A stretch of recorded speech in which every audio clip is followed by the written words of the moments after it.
I broke my ankle. It was a complete show, sinking ship. People basically were saying, well, you know, people are gonna be really prejudiced against you. People are gonna be really racist to you and everything. I could drop myself off in a random country and we'll figure it out. So are you saying that people still don't watch Richard Simmons videos?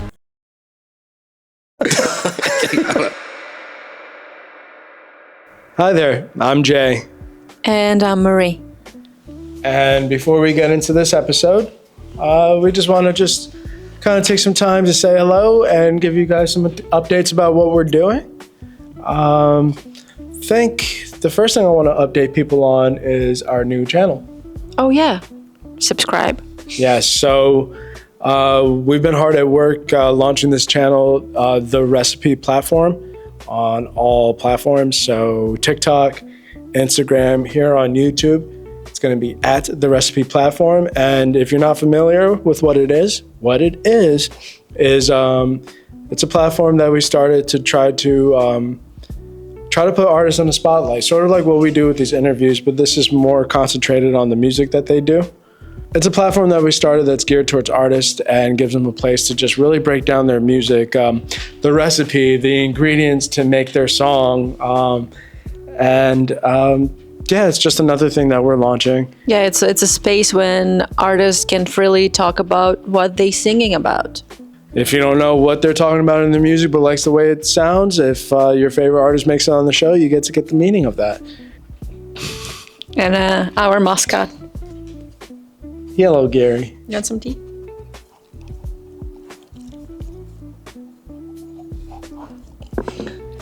So yeah, if you're an artist that's interested in being part of this new platform that we're building, definitely hit us up. Subscribe, support us. It's really important because it's not only for us, it's also for artists from Delaware, from Philly, and I hope from around the country. We welcome all different types of genres, all walks of life. If you're a band and you do rock music, if you're a hip hop artist, rapper, R&B singer.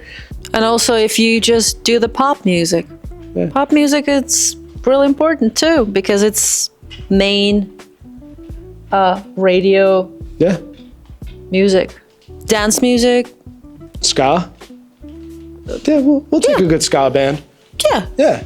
And of course, we're still doing the podcast, Good Soup After Dark. We got a pretty special guest lined up for you today. So subscribe on our channels, support us, stay tuned for new episodes, and enjoy this episode of Good Soup After Dark.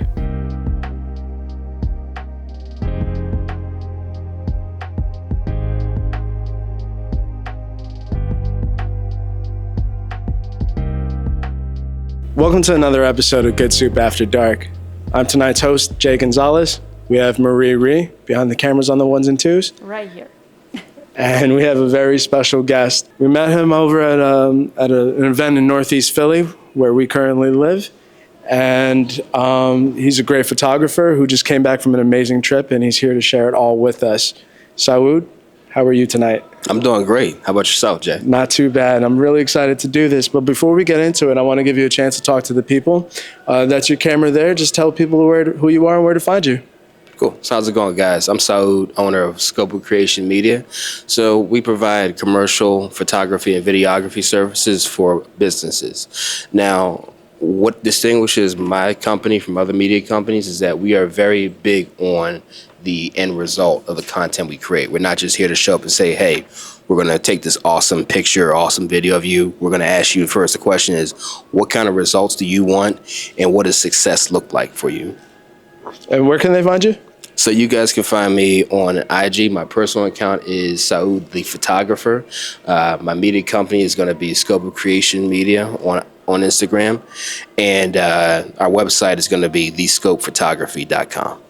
Awesome. And we'll make sure we include links down in the description below so you can find them pretty easily. Mm-hmm. And we've had a chance to check out some of your work. But right now I'm kind of interested in knowing kind of like the man behind the business and like what the business is. And you did a really great intro so far, just kind of, just laying out what you do as far as your objective with the customers. Do you want to get more into that and like how you started Scope of Creation? Yeah, so I started out, let's go back and talk about how like how I discovered photography. Sure. So photography and like the creative arts, love of cinema, films, that all runs in my family. So my grandmother was a photographer. My father was a photographer. He he did street photography. He actually worked in the dark room developing actual film. So it's always been kind of a part of our family story. And then me, as far as I know, I believe I'm the only, well, no, my cousin's also a professional photographer as well. But I started out really just doing it as a hobby. So really, my first camera was a camera phone, my father's BlackBerry. And in the early days of Instagram, what I would do is I literally would just take like pictures of like the sunrise and sunset, and as pixelated as they are, and just make it interesting, and people rock with it. So when I had a trip to the UK, it was like my second time out of the country. I said, okay, this time I'm in control of the trip because I'm planning it myself. Mm-hmm. And I want to have like solid pictures. Like, I didn't know much about photography, even though it ran in my family at the time. So I was like, I need a camera that's going to take some National Geographic type style stuff, tell that visual story. So I invested in my first DSLR. It was a Nikon D3100. And, just learned the basics and, practice. And then by the time I got off the plane, it was like, people were like, hey, you're kind of good at this. And I started looking, I said, yeah, I kind of am. So, eventually the, inquiries started coming in. People started saying, can you take my picture? Can you do my event? Can you shoot my wedding, etc.? And then, I moved into the lane of freelancing. Yep. And then, so I freelanced for a while. But what I realized was that I had a lot of businesses asking to shoot for me. So I started thinking about, okay, what's the best lane to go? Like, what's my niche? And then the more I journeyed into this, this journey, the more I journeyed into photography, I discovered that business is really my ideal client. Because I'm the person I show up. I said, I don't just show up with the camera. I care about customer service. I also care about my customer success. Because, it's more than just showing up for the shoot and taking awesome pictures. It's about, with business, business owners want returns. Mm-hmm. So they're going to be investing, the money for the services. They're going to think, okay, this is either going to, enhance my brand. It's going to give me more, awareness. It's going to sell a product. So these are the questions that we have to ask before we just, take on any client. Yeah, and that's an important thing that you say there, that especially with these business clients, they want some type of return. There's no, like, you can take all the cool pictures you want and they could pay you for your time, but if there's no direct, like, return on that investment, then how does that work? You know what I mean? Right. Mm-hmm. So, like, how did you figure out the formula for that? So I think part of it was, I would say was because I had two of my earliest clients, consistent, business clients. I started to kind of understand the atmosphere. So they're like, look, we're trying to build our social media because we want our space to get booked, or, we want more people to buy our product.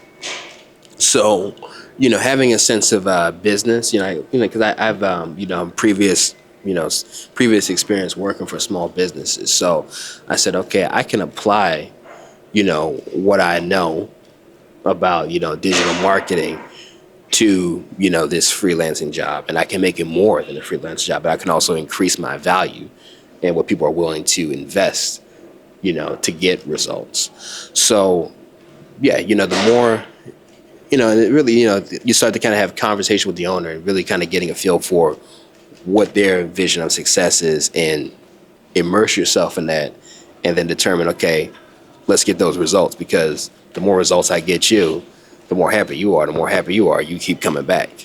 And, it's a win-win for both of us. And can I ask, like, what your, like, educational background is, like, going into this field? Like, full disclosure about me, like, we're into this, like, content creation space, and mm-hmm. like, we do, like, some live event coverage and photography and stuff like that.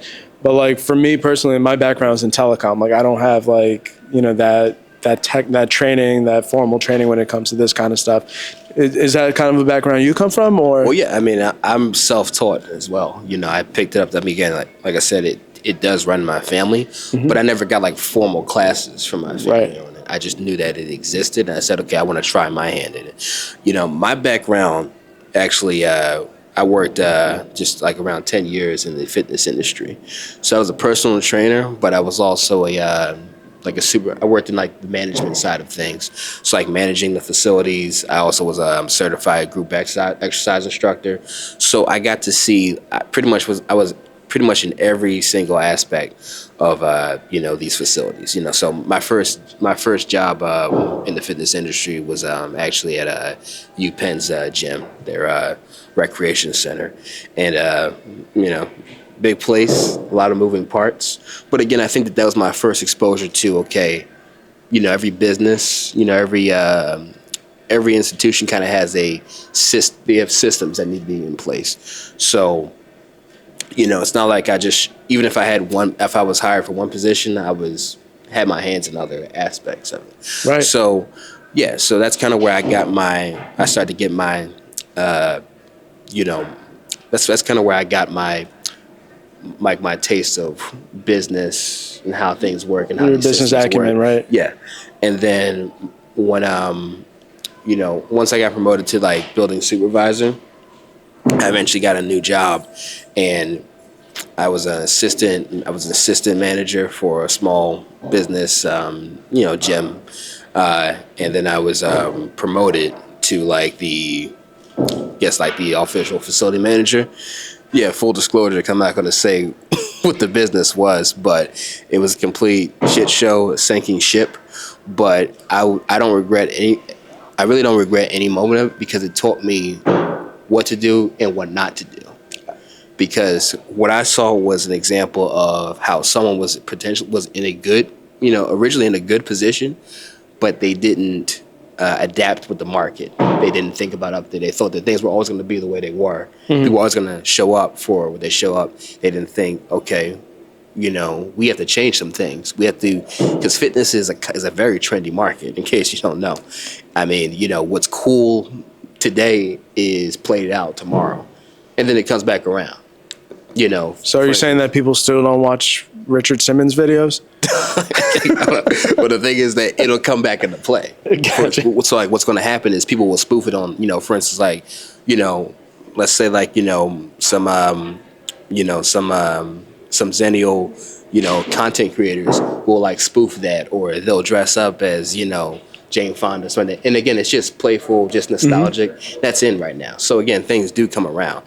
But yeah, you wouldn't necessarily want to do it exactly how they did it. Right. Because it's just like the market evolves. No one's buying VHS. Yeah. Unless they are. That's a particular niche. Things happen. Kids are buying cassettes these days. Right, exactly. So it's like, unless they are, you don't just want to stick with what, just think, well, this always worked. Well, it's not working now, so what do you do? So being a part of that sinking ship taught me, okay, number one, I actually thrive in stressful environments. So if there's fires to put out, I actually like it, because I'm saying, okay, how can I solve this?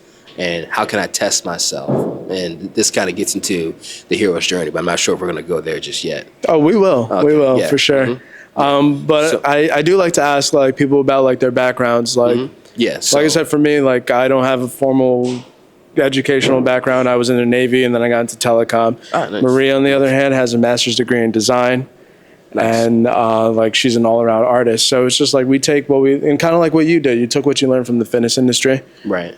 Just kind of when it comes to like working with businesses, like, I have a technical background. Maria has the art background. You saw how she set up the cameras and stuff. That's mm-hmm. kind of her department. And like, it's just I like to get both sides of it, because like people can learn and like people can teach themselves anything if they really put their minds to it, right. Which is what you seem like you've done. You've had your training, you've had your experience for one thing, right? But you kind of draw from that experience and kind of push towards like a passion that became like your business, right? Mm-hmm. I think when we spoke before, you said it was like a lot of YouTube videos. Yes, like YouTube University. Yes, YouTube University, pretty much just just day in, day out, just looking at, okay, how do you get this result? Again, like what's the best way to set the camera up for this setting?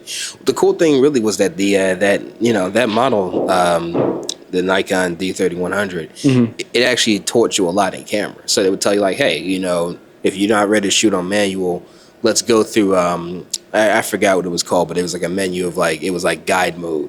So it would tell you like, okay, look, this is what we're going to set the camera up for you. We're going to give you a little bit of like, of self-control to a degree, but these are the basic settings you want if you want a blurry background, or you want to shoot at night, or you want to shoot sports or moving pictures, of course. And it kind of was like served as an interest, like, okay, so that's how that is achieved.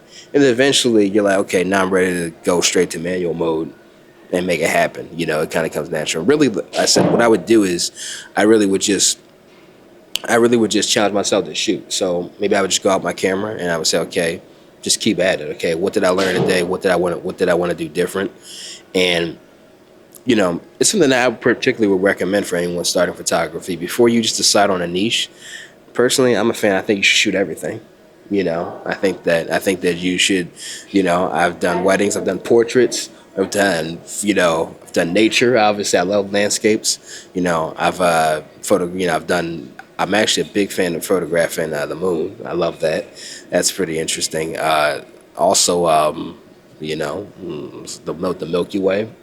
Things like shoot everything, shoot whatever you want. And then if you want to go the business route, then maybe think about the niche that you want to go in too. And like you said, your niche is businesses and business development. Mm-hmm. Right. Mm-hmm. Yeah, but awesome, particularly I love shooting. I also love shooting fashion shows too. When I actually love shooting fashion, and really, personally, I actually love portraiture because I'm very big on the storytelling. I think that everyone's face has a story to tell.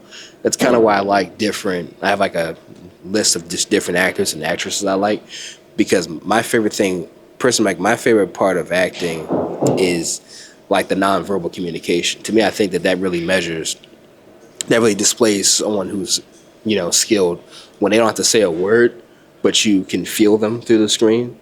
On a screen, I think it's a very specific skill. And I think that everyone's face kind of has a different, like I said, has a different story to tell. And to me, what interests me is that sometimes, you see people and you kind of think I wonder what their story is. I wonder what they're about. I wonder what their life is like. I wonder what they're thinking. Who do you think, which actor has the best acting face?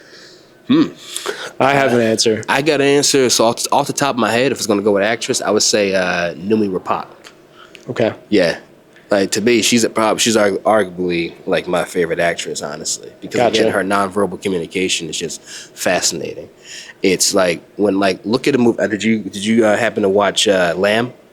I have not. Well, great movie, and it's like you could say it's like I guess it's like an Icelandic folktale in a sense, modern folktale. So I like how a lot of films outside of the U.S. kind of dive into myth because they're different. Because usually in America we kind of have a lot of times there's these limitations. There's people are kind of afraid to push boundaries where they don't take a lot of risk. But what I would say is that a lot of films outside of the U.S. right now, again with exception, they're not afraid to take those risks. And you watch, you're like, okay, this was different, and then you start kind of asking yourself is this kind of the more you research these films, you think, okay, this has cultural significance, and you're thinking, okay, there's something I don't know here, so now I want to know more. Now I want to understand, why the character made these particular choices. But yeah, I would say that Morihrihart is definitely, up there when it comes to our nonverbal communication. And then, like I said, then other than that, I would say Daniel Day-Lewis, absolutely. Oh. Again, arguably my top favorite actor, honestly. Again, when you look at the nonverbal communication, but also his ability to change character. Right. I always say that to me, those types of actors, it's that type of level. I think that those personalities are different entities. It's when you watch There Will Be Blood, it's a different character than when you watch Gangs in New York. Gangs in New York, exactly. Like Bill the Butcher, yeah, exactly. They're two different entities, completely different entities. I mean, even the way that he changes his voice up, you're like, okay, technically I know it's Daniel Day-Lewis, but no, they're separate entities. Yeah, it's interesting to see how you draw this inspiration. One of my favorite movies too, Gangs in New York. One of my all-time favorite. Great movies. movie. Great movie. Also one of my favorite directors too, Martin Scorsese. Of course. Mm-hmm. And I was gonna say, like, I find it great that you draw like all this inspiration from film, Yeah. and then you just try to incorporate that into your pictures. And like whenever you like compose these shots or get them ready, you keep that in mind. Like, try to find the story like within the face. Yes. So that's really awesome. Yes, absolutely. And I don't know, have you seen Gangs in New York, Marie? Oh, you got to. Yeah, you definitely have to. Well, If we you haven't have to seen make that we film, have to make a night for it. It's like a Yes. 3-hour movie. Yes, watch Gangs in New York. Absolutely. You know, you're missing out if you haven't. That's a free endorsement, Mr. Scorsese. You mentioned the hero's journey. Yes. And, we spoke about that briefly on the phone, but like for people who aren't familiar with that concept, do you want to just break that down and how that applies to you and your, like, whether it's your personal or business ventures? Yes. So I want to get this right again, but I'm probably going to leave some things out. But ultimately, the author known as Joseph Campbell, he pretty much has, in his work, The Hero with 1,000 Faces, he summarized that there's a constant hero's journey formula that exists within myth, religious teachings, and it's a common story. We pretty much have been telling almost the same story of the hero, with nuances, but there's, for instance, there's a call to adventure, there's, rejection of the call. There's the wise sage, there's the, so you're thinking, Obi-Wan, Yoda, obviously George Lucas was actually said to be one of Joseph Campbell's greatest students. So obviously Star Wars follows that formula. So what I would say is, and I'm actually debating with a few people in real life on this, but personally I believe that the hero's journey is real. I think that it's more so art imitating life, because when I look at a lot of people's stories, like, again, I see the call to adventure, I see the rejection of the call, I see wise sage, wise mentor, I see the underworld, which I think is a very big step, like venturing into the underworld and coming out a better person or coming out with a solution. I always like to look at it like whatever, kind of like that sinking ship was an underworld for me. Because, it was challenging. I faced a lot of trials, but I came out a better person. I came out with solutions to the problems I was looking for. And then the process just kind of repeats. What was that calling more recently for you? So what I would say is, I would say definitely going to Morocco was definitely a call to adventure. And it definitely wasn't an underworld. It was amazing. it was like, sure. But prior to that, I would say, let's actually go back and think, me going from freelancing to making my business a media, production company. So 2 years ago, I broke my ankle. And for me, that was what I would call death and rebirth, because I was already hitting a point where I was like, okay, I'm not necessarily sure that I'm in the right space when it comes to what I'm doing in fitness. I do want to revisit fitness in a way, but I want to do things a little differently. So I was considering, okay, I got to change something. And then breaking my ankle, changed it for me. Right. And the funny thing thing really have is, much of a choice. Yeah, the funny thing is, I broke my ankle while I was filming a video. So I was in a classroom, and I was trying to get a camera angle. Composure is everything, right? Right. Trying to get the frame and everything. So I wasn't looking. I stepped over a desk, and then my left foot got caught, and then I just landed on my right, and then just annihilation, right? Right. But it was kind of, in a sense, freeing. Because, in a sense, because how you have all these concerns about daily life and everything. But then the reality is, you're like, okay, look, my ankle's broke. So, no, I can't make that meeting. I can't go here or there. I got to get better. I got to figure out what kind of, do I need surgery or is it going to heal on its own? So your priorities change. You realize, okay, a lot of the things that you worry about don't even really matter like that. What matters is, again, healing, getting better. So I was constantly asking myself, okay, I said, once I got out of surgery, I said, okay, what am I going to do differently? What am I going to change? And I'm definitely not going to stop. Like, I'm not going to slow down by any means. I'm going to rest as needed, but I'm going to use, my time efficiently.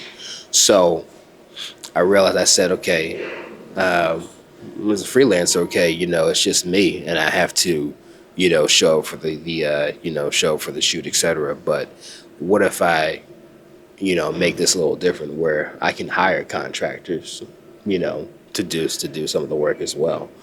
So, if I can't, physically work or hold a camera, someone else can, within the realm of my business. So yeah, so I would say it was a kind of a form of rebirth for me, and then I was in a cast. I was in the cast for a while. Wasn't able to walk on it for a while. I think it was about like 6 or 8 months. Jeez. Can't remember, but time flies. So the crazy thing is that I was I was catching a lift, and it happened to be one of my client that I work, and she had told me that Fashion Week's coming up. And I said, okay, never really shot a fashion show before. Said maybe I should do some more research, but that's the call to adventure. And I'm like, okay, I'm rejecting the call right now. I'm like, okay, look, I still had the boot on, and I was thinking, should I rest and everything? I said, nah, this is opportunity calling, go. And that opened up a lot of doors for me. And so I, shot the show, shot like all 3 days of the show. Amazing. Met some great people that I still work with today. And, again, as I got, the moment that I got the boot, again, there was still some challenges, and there's still some challenges today. But again, it's like I felt like I was a better person. Mm-hmm. That's awesome, man. If I could share a little bit about myself, like when Marie and I first moved to Philadelphia together, I guess you could say I was trying to answer a call to adventure. I went skiing with some friends. I don't know how to ski that well. I went once before. This time around, I went down the bunny slopes, fell, and broke my tailbone. So I couldn't do two of my favorite things, which was sit and do nothing and lay and do nothing, because it just hurt. So at that time, like I used to make like little videos on TikTok and stuff, and Marie saw like the potential in it. So because all I could do was really stand, we decided to try to like get into like content creation. So like I'm a bit of a cook, so I was like, and we're both vegan, so it's like, okay, well, let's try to make some cooking videos. And like from that broken tailbone, it led from one thing to another. We don't do cooking videos anymore, but we ended up investing in that camera you see there, and we went to an art show. Marie's an artist. She's a painter. She's a graphic designer. She does everything. She's really great. You should check her out. But we went there with this camera. We were going to try to get her in the show, and we were just too late to sign up, but we still wanted to check it out and see what it was. And we brought this camera, and people saw us with the camera, and they were asking us like, oh, like, who are you guys with? Are you media? Like, who are you with? Like, are you interviewing? And we were just like, okay.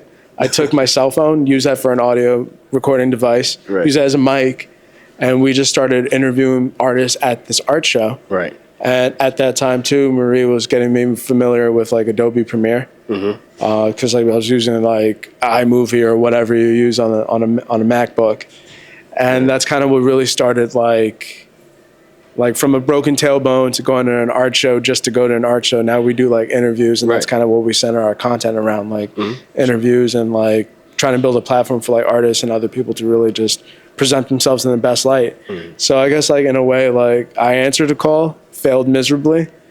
Oh yeah, well, failure is a part of it. Right, I failed miserably at skiing, and then it led me into kind of this video space. And of course there's trials, there's tribulations, there's like upsetting moments for sure, but and that's part of the journey, is that often it's like, again, you're going to go somewhere, because again, like our experience is actually quite similar, because again, it's like, the injury, if it gets in the way, but you look at it and think, well, if that didn't happen, I wouldn't have took the steps to be where I am today. Right. And that is true, for me. Again, it's like I got to reset, I got to reassess some things, and again, that led me to being in a lift where I learned about Fashion Week, and I got to shoot my first fashion show, and meet who I did, and opened up a lot of doors. So it's like, it's like you're almost like you don't necessarily ask for pain, but it's like you kind of are grateful that it happened, because it led to a successful outcome for you. It's like repurposing that pain, right? Exactly. Exactly. You know, It's not awesome that you broke your ankle, right. but it is awesome that you're able to find your way out of that. Right, exactly. You know? Find a way out of that underworld in a sense. Exactly. Because again, like I said, it's tough. You know, it's not easy. Again, you don't ask for it, but then when you kind of look back and you think, well, you know, the way it played out. You know, if you're happy with what you achieved now, it's like it's hard to say, hey, I wish things were different. You know, you just learn from the experience.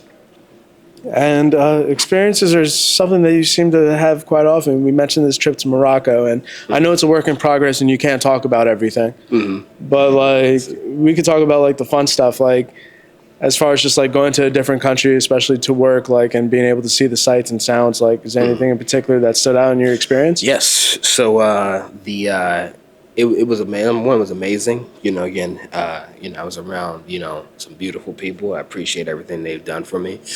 You know, I was fed very well. There was a warmness, I'd say, to everyone. Everyone's kind. What I would also point out is I had a calendar with like, you know, mosques from around the world, and the particular mosque there, the Hassan II Mosque, which is in Casablanca, it's right on the sea.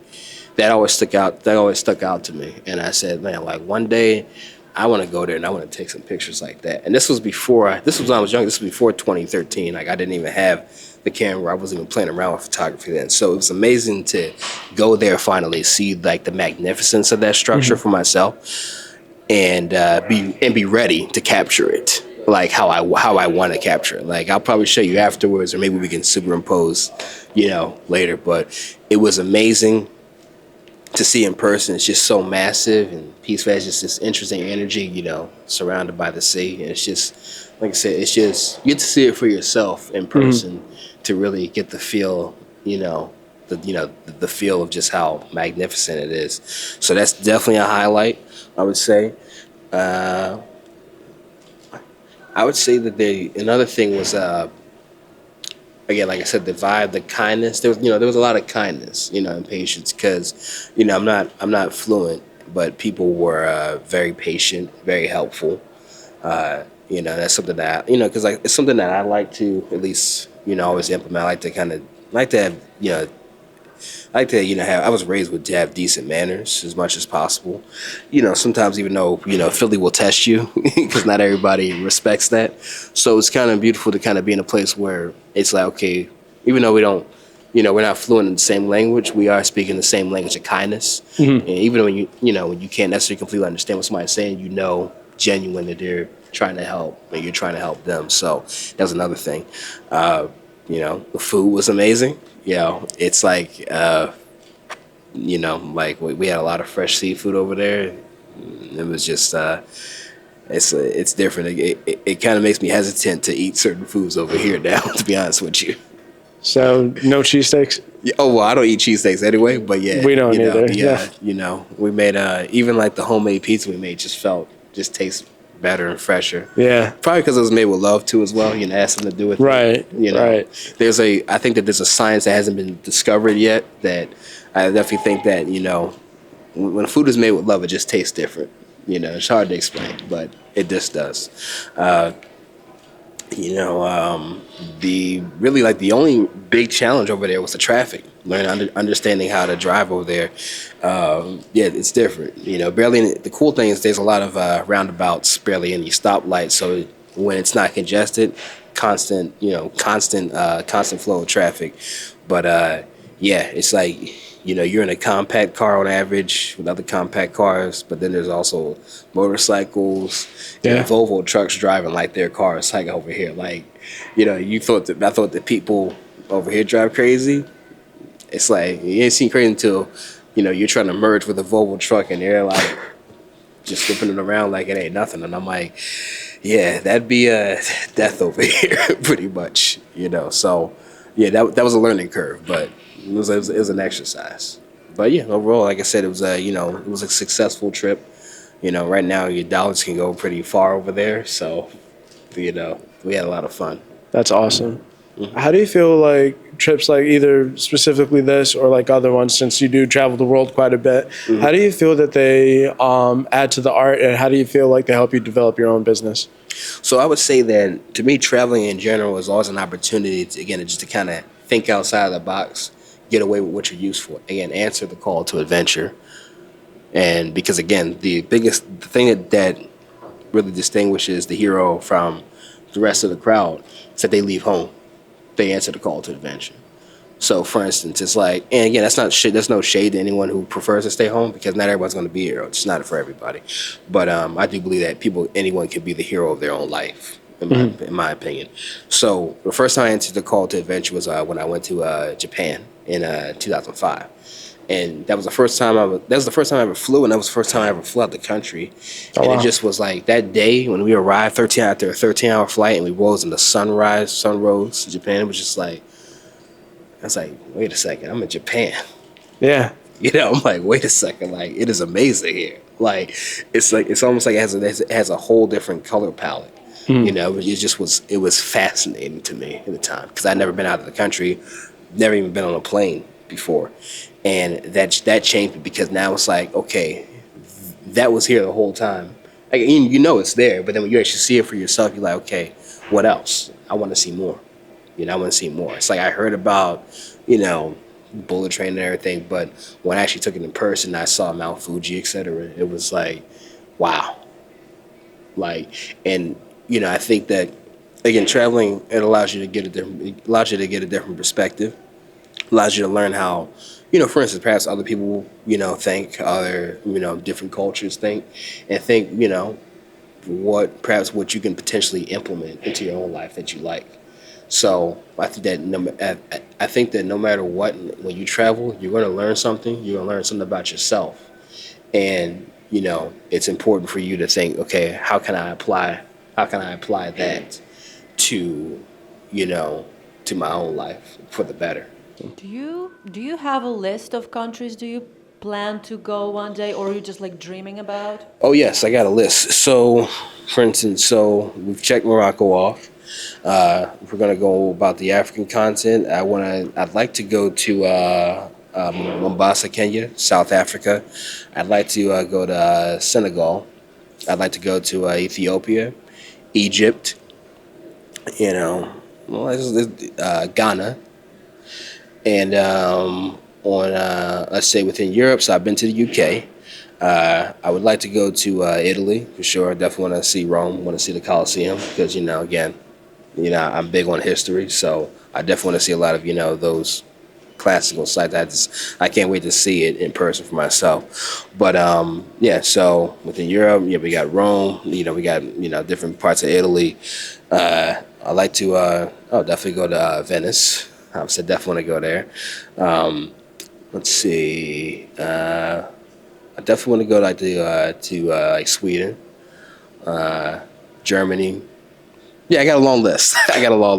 We're going to go within Asia. I'd like to go to Indonesia, the Philippines, Singapore. Yeah, I got a long list. Okay, I'll ask differently. Because travel, it's actually like really suck you in, because you have lots of different experience, talking to the different people, see the different country. Mm-hmm. You just put yourself in this tub of absolutely different culture. Yes.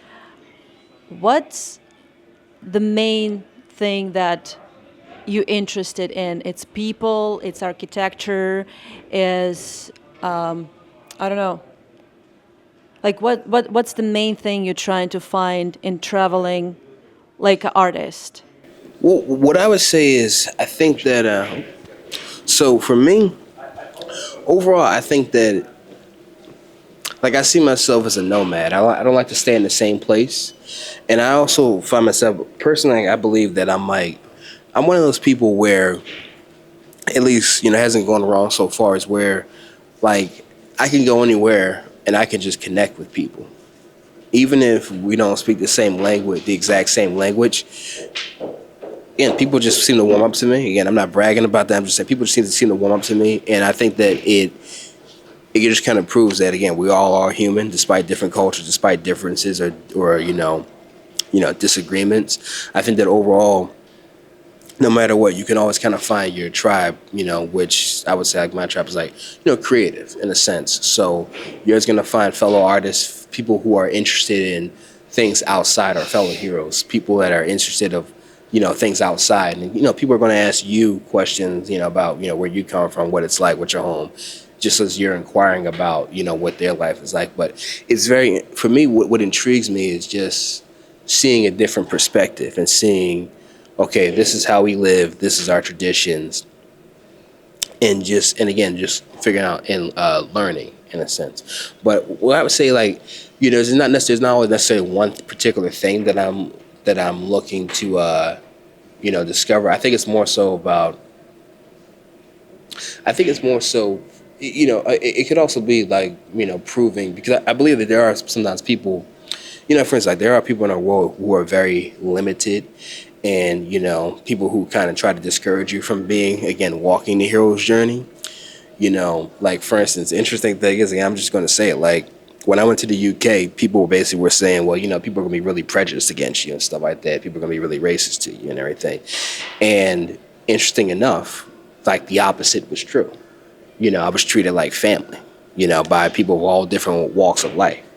And to me, it was like, now if I listen to that, I realized the people like that who think that, it's like, well, maybe your own bias has kind of cheated you out of experiencing, the folks who are, again, from a different culture, but are willing to embrace you and treat you like family.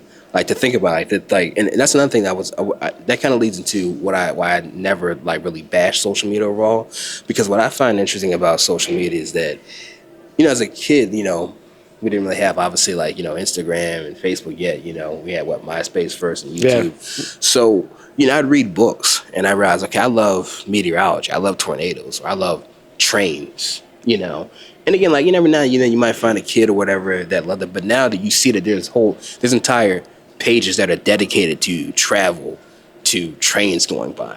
And to think that, wait, there's like thousands, millions of other human beings, despite different cultures and backgrounds or nationalities, that we enjoy that activity. Just a random activity like that is just fascinating to me. So, yeah, I would say that it ties into the hero's journey. But overall, I think that it's simply discovery, learning what's out there, learning about the people, and letting, the experience of traveling, teach you about yourself and improve yourself. You mentioned something a little bit earlier, and you didn't want to come off as braggadocious, it seemed like, but you said that you make people feel comfortable around you. Yeah, at least that's been my experience. I think that people find it easy to warm up to me, and I realize that's not everybody's experience, but again, I think that might be why some people are hesitant, because maybe they don't have the same experience. I don't want to assume that my experience is the same way, but I will say that it does give me a little bit of confidence when I say, okay, I could drop myself off in a random country and we'll figure it out. We're human beings, we'll figure it out. I mean, worst case scenario, if it doesn't work out, hey, look, yeah. I'm just not afraid like that, though. And I feel like that translates well into kind of like the whole business aspect. Yeah. Making people feel comfortable and helping them make decisions. Yes. When it comes to, especially like the services you offer. Mm-hmm. Do you want to talk on that a little bit? Sure. So that definitely comes from personal training, I would say, because the reality is you could know with personal training, what a lot of people didn't understand is, okay, you could know every single exercise in a book, you can know all the science behind getting people in shape, but if you're not showing people that you care and that you're willing to speak their language to help them along the journey, they're not going to see any progress. It's more than just the knowledge of the science, kinesiology, biomechanics. You're talking to a human being, not a robot. Okay, so that human being, so for instance, let's say someone has an objection to going to the gym. Okay, let's figure out why. Oh, you know what? In high school, I never was, I had the pressure to be a great athlete. I never felt like I was a great athlete. My coaches pressured me, my parents, so the gym is a very negative experience for me. And I said, okay, cool. Well, here's my experience. So before I got into fitness, people would just say, at Scouts, people would just say, you got to work on your push-ups. but no one really told me the process of getting into that. So there's something that we can connect on, so I can understand how it could be a negative experience for you. So if I show you the process, okay, before we do a full push-up, can I have you do a half push-up? Can't do a half push-up, can I have you do a plank? Progression. Let's start somewhere. When people feel that, okay, this guy cares, this guy's not here to ridicule me or put me down, he actually wants to see me successful,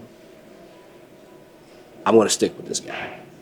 Because, again, I feel like I'm being accommodated and treated fairly, treated with some humanity. So apply that same principle to me, too, when you're working, with business, when you're talking to a business owner or a decision maker, okay? What are their pain points, okay? Maybe you hired a photographer, they didn't get back, they told you they'd have it done in 2 weeks, it took a month, and they ghosted you, okay, cool, okay. Well, we don't do that, okay? That's not how we operate business. Because, again, you have deadlines to meet, and, you have goals to accomplish, and we're here to show you that, again, that we want you to be successful. We're not just here to just take your money and run with it. We actually want you to see you successful. Because, again, if you're happy, you're hopefully going to stick with us. And even if you don't, again, we want to, at the minimum, say, okay, we did the work that you asked us to do. So yeah, I think that, again, just people, I think especially now, people need the human element. They need to feel like, okay, they're being shown compassion and decency, and that, they're not being looked at as just a number or, a robot in a sense. People need to feel, I think that to get people comfortable, people need to feel like they're being, that they're shown some compassion and empathy, that, that they're treated respectfully. So that we're accommodating their specific needs. Because, not everyone is the same. Again, one person might need these accommodations. Just as I mentioned, like, a particular fitness client that had a bad experience, I might be working with someone who was a star athlete and saying, hey, look, now I need you to scream at me, because that's what motivates me. That's what I'm used to. That's what gets me. I might say no more. You got 10 more, 10 more push-ups, 10 more, so it's like, again, accommodate, assess, consider what the person's specific needs are, and then, develop a plan of action that suits them, that's going to, lead them in the path to success. Now, obviously, you're a bit of a world traveler, and you have like a list of different places that you want to go. But like, you can't really forget where you're at, right? And we're in Philadelphia. Mm-hmm. What are some landmarks that stick out to you in Philly?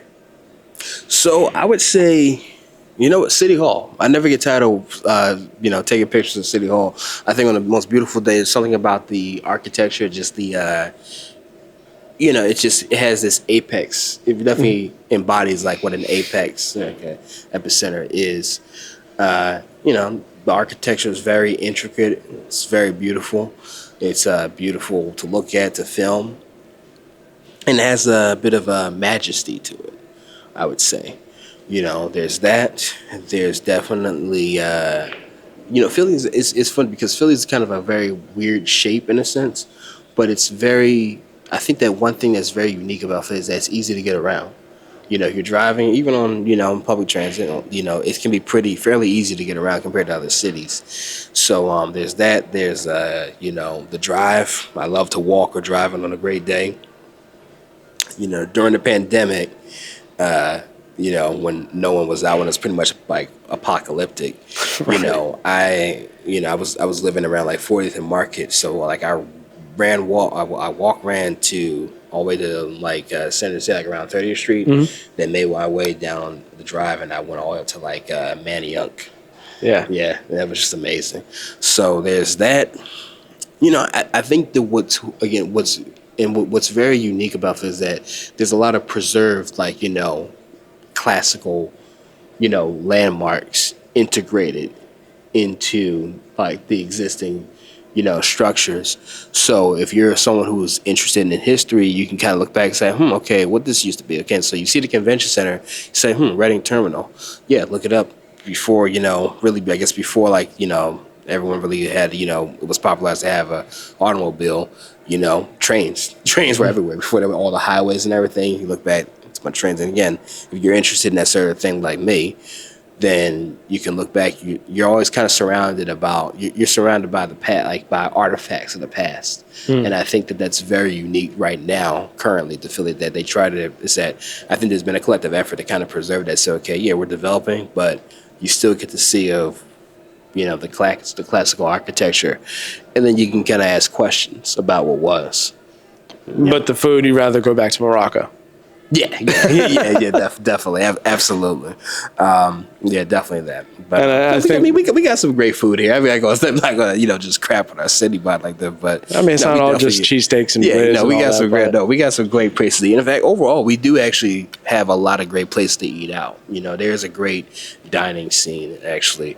But then obviously, of course, the art museum, the Rocky Steps, as they call them, there's definitely that. It's funny because it's like I know all the landmarks, but when I'm asked, it's like, huh.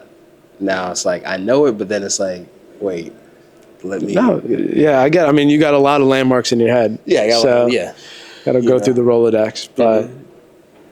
I maybe want to ask, because you business owner, you do something, you create a lot. It's like I have a business, but at the same time, really creative. Do you have some goals, like specifically in your business, that you want to achieve, like this year, for example? Oh yes, quite a few. So, what I'd like to work with more. I like to work with people who are really looking to go all in on their business or their brand's image. So I want to be responsible for, because at first, like, I think that there's different levels to creativity. There's people who are like, I can't draw it, I can't actually do it, but I have this concept that I need you to kind of bring out, and I want to kind of be responsible. I want to be responsible for really diving into someone's brand. Like, let me kind of, rewind that back. So my particular goal is to work with, let's say, like a business owner or a personal brand, someone who's struggling with actually bringing their vision into life and really just go all in and get super creative with still the results-driven goal and really speak to that audience with visuals. So it could be obviously video, it could be a video format, it could be obviously photography, but I particularly want to. I'm aiming to put more into the filmmaking realm of things. So I think that like when I see brands that stand out, I see them doing like almost like short films. And I think that that's a powerful thing. So if I can for instance, someone has a brand, whether it's a small business, big business, if I can kind of tell a brand story that's going to impact people and, stick with people for a long time, then I'd definitely be satisfied. But yes, there's that. And then I definitely want to put more into filmmaking, making movies, because again, as you know, I'm a big fan of the hero's journey. But I like to get more into the nuance and ask deeper questions rather than just to kind of make it like a surface level hero's journey. I really kind of wanted to, really dive into the question of like, what is a hero? But also how do people react to heroes? Because you can be a hero to someone, you can appear to be a villain to somebody, So I think that this is an important thing to touch. It's been touched on before, but I just kind of want to really, I want to have my take on it. I would say, other than that, other particular goals. So I'd like the idea of having a creative space, where it'll be more than just like, for instance, a simple production studio, but I think it'll be a chance for instance, for obviously me to develop the resources, to develop the the deliverables or the resources for my clients. But also what I would like it to be is like an educational opportunity. So if I could have, like, for instance, like youth or students or people in general who are just looking to get into the field, see what it's like. Okay, like, this is what a commercial did. Like, you saw that commercial on TV. This was what it's like on set. And then also have, resources, say, hey, if you want to get into this field, whatever it might be, here's how we do it. Make it as simple as possible. Like, this is how you can, be an auto technician. This is how you be a cinematographer. Kind of help people, guide people in the right direction so they don't waste too much time or, resources.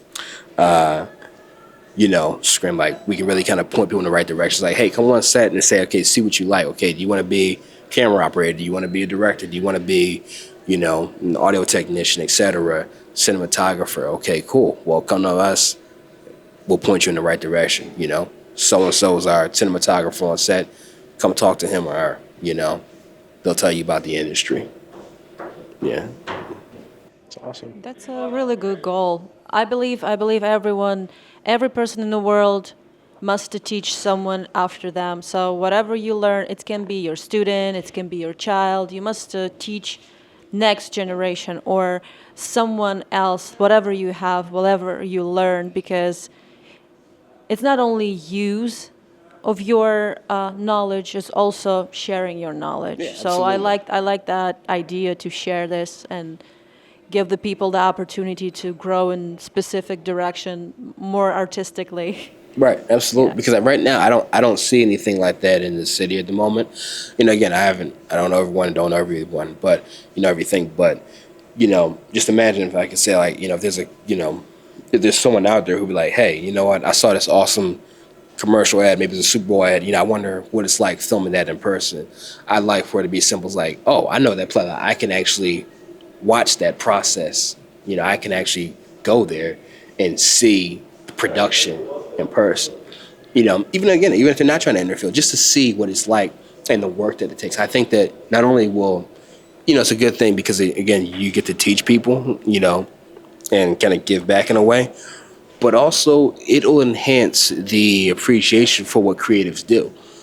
So because a lot of times people who work in the industry often feel like they're underappreciated, and I think that when people say, wow, okay, this is how much work goes into these productions, I've got a newfound respect for every single person involved.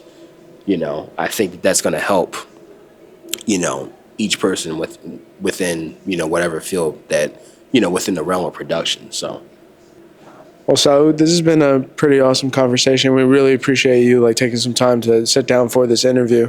But before we get going, we just want to again thank you for your time. And thank you. I want to thank you both for having me and allowing me to share my story. Absolutely, thank you. And we just want to give you the opportunity one more time. That's your camera there. Let people know where to find you. Sure. So you can find me. My personal Instagram profile is going to be Saood the photographer, and then for my media company, it's going to be Scope of Creation Media on Instagram. Our official website is going to be thescopephotography.com. I am also on LinkedIn for the classical professionals. You can find me Saood Abdul Basit on LinkedIn, and then I don't have an official YouTube channel just yet, but stay tuned. As a matter of fact, I might get on that tonight, come to think of it. And I definitely want to say thank you and a huge shout out to Good Soup After Dark. It was a beautiful, interview, and I really appreciate all the questions, and I definitely look forward to doing more work with you guys for sure. Thank you. Well, that being said, thanks for your time. Awesome.